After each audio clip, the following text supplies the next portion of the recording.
Hello बच्चों, good morning. चलो start करते हैं। आज हम नया टॉपिक निविड संकुलन, ये इसलिए तो ये पहले से लिख के रख रखा है ताकि समय कम लगे। ओके, तो हम लोग पढ़ेंगे निविड संकुलन के बारे में। ये निविड संकुलन होता क्या है? देखो, कोई भी पदार्थ हो वो छोटे छोटे कणों से मिलकर बना होता है, और उन कणों के बीच में क्या होता है? रिक्त स्थान भी होता है कि नहीं होता है? ऐसे ठोस मतलब ऐसे पदार्थ जिनमें घटक कण इतने पास पास हो कि उनके बीच में जो रिक्त स्थान होता है, ये रिक्त स्थान क्या हो? बहुत कम हो। तो कणों की ऐसी व्यवस्था को हम बोलते हैं निविड संकुलन। क्या बोलते हैं? निविड संकुलन। किसी पदार्थ में उपस्थित घटक कणों की ऐसी व्यवस्था जिसमें घटक कणों के मध्य रिक्त स्थान न्यूनतम हो, तो कणों की ऐसी व्यवस्था को हम कहते हैं निविड संकुलन। आया समझ में? तो ये जो ठोस होते हैं, ठोस में हमेशा निविड संकुलन ही पाया जाता है, क्लोज पैकिंग ही होती है। और ये जो निविड संकुलन होता है, ये होता कितने प्रकार का है? 3 प्रकार का। एक तो हो गया एक विमीय निविड संकुलन।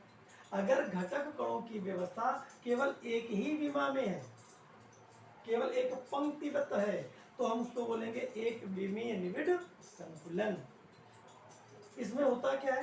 कोई भी कण हो, उसको जितने कण टच कर रहे होते हैं, छू रहे होते हैं, उनकी संख्या को बोलते हैं उपसय संयोजन संख्या। तो एक विमीय निविड संकुलन जो होता है, उसमें किसी कण की, कोई भी कण ले लो, उस कण की उपसय संयोजन संख्या कितनी होती है? देखो, एक दो कण टच कर रहे तो कितनी होगी? 2। तो उपसय संयोजन संख्या कितनी हो गई? 2। कोई दिक्कत? फिर आ जाओ द्विविमीय निविड संकुलन। द्विविमीय निविड संकुलन क्या होता है? जिसमें घटक कण 2 विमाओं में व्यवस्थित हो, उसको बोलते हैं द्विविमीय निविड संकुलन। इसमें देखो क्या होता है, ये 2 प्रकार के हो सकते हैं। एक तो हो सकता है ए प्रकार का निविड संकुलन, या इसी को हम वर्ग निविड संकुलन भी कहते हैं। दूसरा हो गया तुम्हारा ए प्रकार का निविड संकुलन, या इसको हम खटकोणीय निविड संकुलन भी कहते हैं। अब ए प्रकार का निविड संकुलन या वर्ग निविड संकुलन क्या होता है, इसको जानते हैं। तो देखो, पहले हमने क्या किया, एक विमी एक पंक्ति रखी, वैसी ही उसके ऊपर दूसरी पंक्ति रखी, और दूसरी पंक्ति कैसी रखी कि जिसके गोले पहली पंक्ति के गोलों के ठीक ऊपर हो। फिर उसके बाद में तीसरी पंक्ति रखी, और उसको इस प्रकार से रखा कि उसके गोले दूसरी पंक्ति में उपस्थित गोलों के ठीक ऊपर हों। तो कणों की ये जो व्यवस्था हुई, इसको बोलेंगे ए प्रकार का संकुलन। क्यों? क्योंकि पहली, दूसरी, तीसरी सब एक जैसी है ना, तो इसको ए लिखा है, तो ये भी ए, ये भी ए, इसको बोलेंगे ए प्रकार का निविड संकुलन। और एक चीज और देखते, कोई भी एक गोला ले लो, कोई भी एक गोला, उस गोले कितने गोले टच कर रहे हैं? एक ये टच कर रहा है, ये टच कर रहा है, ये टच कर रहा है, ये टच कर रहा है। तो यहाँ पे इनको मिला दी, तो कैसी आकृति बन रही है? वर्ग बन रहा है ना।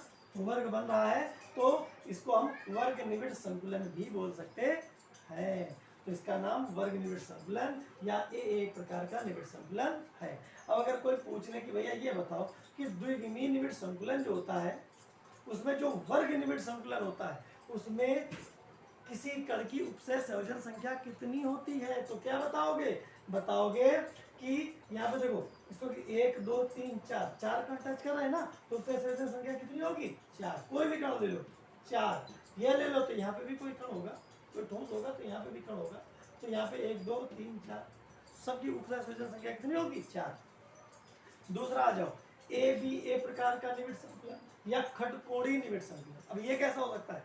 देखो, इसमें क्या करते हैं, पहले एक पंक्ति हम बिछा देते हैं, एक विमी, फिर उसके ऊपर दूसरी पंक्ति बिछाते हैं। लेकिन दूसरी पंक्ति बिछाते समय ध्यान रखते हैं, क्या ध्यान रखते हैं कि दूसरी पंक्ति का जो गोला है, कण है, परमाणु है, जो भी है, वो क्या हो? पहली पंक्ति के गोलों के बीच में जो ये गड्ढे हैं, जो खांचे हैं, इन खांचों पे आए, इन खांचों पे आए। फिर उसके बाद में जब तीसरी पंक्ति रखते हैं, तो उसका गोला पहली वाली पंक्ति के गोलों के ठीक ऊपर है, ठीक ऊपर है। तो इस प्रकार की जो व्यवस्था होती है, उसको हम बोलते हैं ए प्रकार का निविड संकुलन। क्यों? क्योंकि देखो, ये जैसी है, ये तो बिल्कुल भिन्न है इससे, ये वाली बिल्कुल इसके जैसी है, तो ए यहाँ पर रखेंगे तो बी, फिर रखेंगे ए, फिर रखेंगे बी, चाहे इतनी बड़ी बनाते चले जाओ। हाँ, अब यहाँ पे जो खटकोणी क्यों कहते हैं? जो कोई भी सा भी एक गोला ले लो, उस गोले को कितने टच कर रहे थे, एक ये टच कर रहा है, ये टच कर रहा है, ये टच कर रहा है, ये टच कर रहा है, ये टच कर रहा है, ये टच कर रहा है, इनको मिला दो, जो टच कर रहे हैं मिला दिया तो क्या हुआ, खटकोण बन के तैयार हो गया। तो खटकोण बनने की वजह से किसी का भी ले लो, कोई सा भी ले लो, तो ये अब यहाँ पे भी कोई का हो सकता था, और आगे ये जो खटकोण टच कितने कर रहे हैं, 6 टच कर रहे हैं, तो इसकी उपसय संयोजन संख्या कितनी होगी, 6 होगी, उपसय संयोजन संख्या 6 होगी, और इसको हम बोलेंगे खटकोणीय निविड संकलन। कितना आसान। तो यहाँ पे निविड संकलन ने एक विमीय निविड संकलन पढ़ा, द्विविमीय निविड संकलन पढ़ा और त्रिविमीय निविड संकलन पढ़ेंगे अगले एपिसोड में।